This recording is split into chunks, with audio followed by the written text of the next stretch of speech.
सोचिए एक 17 साल की लड़की जो सिर्फ अपने सपनों को पूरा करने निकली थी, अचानक एक ऐसी जगह पहुंच जाती है जहां इंसान की खाल में छुपे दरिंदों ने उसकी जिंदगी को मौत के कगार पर लाकर खड़ा कर दिया। यह कोई डरावनी कहानी नहीं, बल्कि भारत की एक काली हकीकत है जो अब आप सभी के सामने आने वाली है। क्या आप सुनने के लिए तैयार हैं उस दर्दनाक सच को जो एक मासूम की जिंदगी से छीन लिया गया? अगर हाँ, तो बने रहिए हमारे साथ, क्योंकि यह कहानी आपके दिल और दिमाग को झकझोर के रख देगी।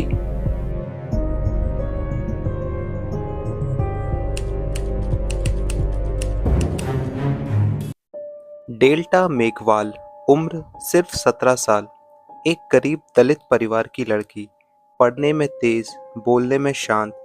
राजस्थान के एक छोटे से गांव से निकलकर बीकानेर के जैन आदर्श टीचर ट्रेनिंग इंस्टीट्यूट में दाखिला लिया।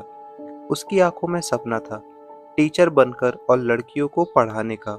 लेकिन उसे क्या पता था कि वो जगह कोई शिक्षण संस्थान नहीं, दरिंदों की शरण स्थली है।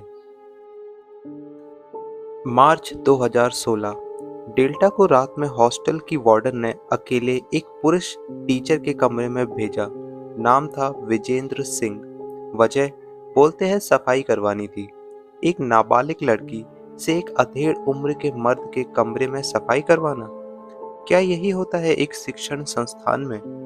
और फिर जो हुआ वो इस देश के हर बाप, हर बहन, हर माँ के लिए कब्र की तरह भारी है। रात भर वो कमरे में ही रही। अगली सुबह उसने माफीनामा लिखवाया गया। मैं अपनी मर्जी से आई थी। माफीनामा? किस बात का माफीनामा? क्या रेप के बाद अब दोष भी उसी पर मढ़ दिया जाता है? उसके अगले दिन 28 मार्च 2016 डेल्टा की लाश मिली, हॉस्टल के पानी के टैंक में तैरती हुई। कपड़े भीगे हुए, चेहरा सूजा हुआ, आंखें खुली थी, जैसे वो पूछ रही हो, मेरी क्या गलती थी? स्कूल बोला सुसाइड कर लिया, पुलिस ने कहा जांच करेंगे, लेकिन पोस्टमार्टम ने कहा शरीर पर चोट के निशान हैं और इज्जत से खिलवाड़ हुआ है। डेल्टा के पिता भागे पुलिस के पास, एफआईआर के लिए भटकते रहे। मीडिया खामोश रहा, क्योंकि लड़की गरीब थी और दलित भी। 6 साल लगे, 6 साल। हर तारीख पर खून के आंसू रोते रहे उसके माता पिता। 2022 में अदालत ने आरोपी टीचर को उम्र कैद की सजा दी। लेकिन क्या ये इंसाफ था?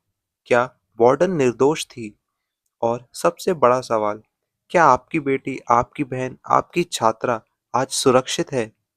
डेल्टा चली गई, लेकिन उसकी आत्मा आज भी इस देश से पूछती है, क्या मेरी मौत सिर्फ एक केस नंबर बनकर रह जाएगी, या एक आवाज बनेगी उन बेटियों के लिए जो पढ़ना चाहती हैं लेकिन डरती हैं?